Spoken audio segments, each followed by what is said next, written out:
तर बघा काय माहिती आहे, महाराष्ट्र नियोजन अधिनियम 2025 अनुदान वितरण वित्त विभागाकडून अर्थसंकल्पीय वितरण प्रणालीवर बीम्स प्राप्त झालेल्या अनुदानाचा निधी नियंत्रण अधिकारी आयुक्त शिक्षण महाराष्ट्राचे पुणे व आयुक्त क्रीडा व युवक सेना महाराष्ट्राचे पुणे यांना वितरित करण्याची बाब शासनाच्या विचाराधीन होती. सन 2025-26च्या आर्थिक वर्षातील शालेय शिक्षण व क्रीडा विभागासाठी अर्थसंकल्पित झालेला व वित्त विभागाकडून बीम्स प्रणालीवर प्राप्त झालेला निधी पुढीलप्रमाणे नियंत्रक अधिकाऱ्यांच्या अधीनस्थ ठेवण्यासाठी मान्यता घेण्यात येत आहे. सन 2025-26च्या आर्थिक वर्षात वित्त विभागाने बीम्स प्रणालीवर उपलब्ध करून दिलेला उपरोक्त निधी अनुदान खालील अटी व शर्तीच्या अधीन राहून वितरित करण्यास मान्यता देण्यात येत आहे. वित्त विभागाने शासकीय कर्मचाऱ्यांना अग्रिम मंजूर करण्यास वेळोवेळी निर्गमित केलेले शासन निर्णय, शासन परिपत्रक यामधील विविध सूचना, अटी तसेच मुंबई वित्तीय अधिनियम 1959 मधील परिशिष्ट 26 मधील तरतुदी विचारात घेऊन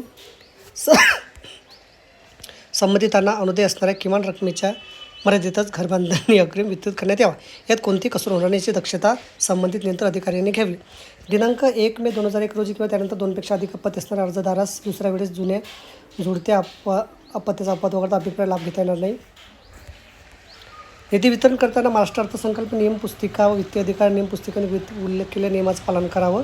पदनिर्मितीच्या अनुषंगाने वेतनावरील निधी वाटपाच्या संदर्भात आवश्यक तिथे उच्चस्तरीय सचिव समिती मंत्रिमंडळ यांची मान्यता तसेच वित्त विभागाने वेळोवेळी दिलेल्या सूचनेच्या अनुषंगाने कारवाई झाल्याची खात्री करावी.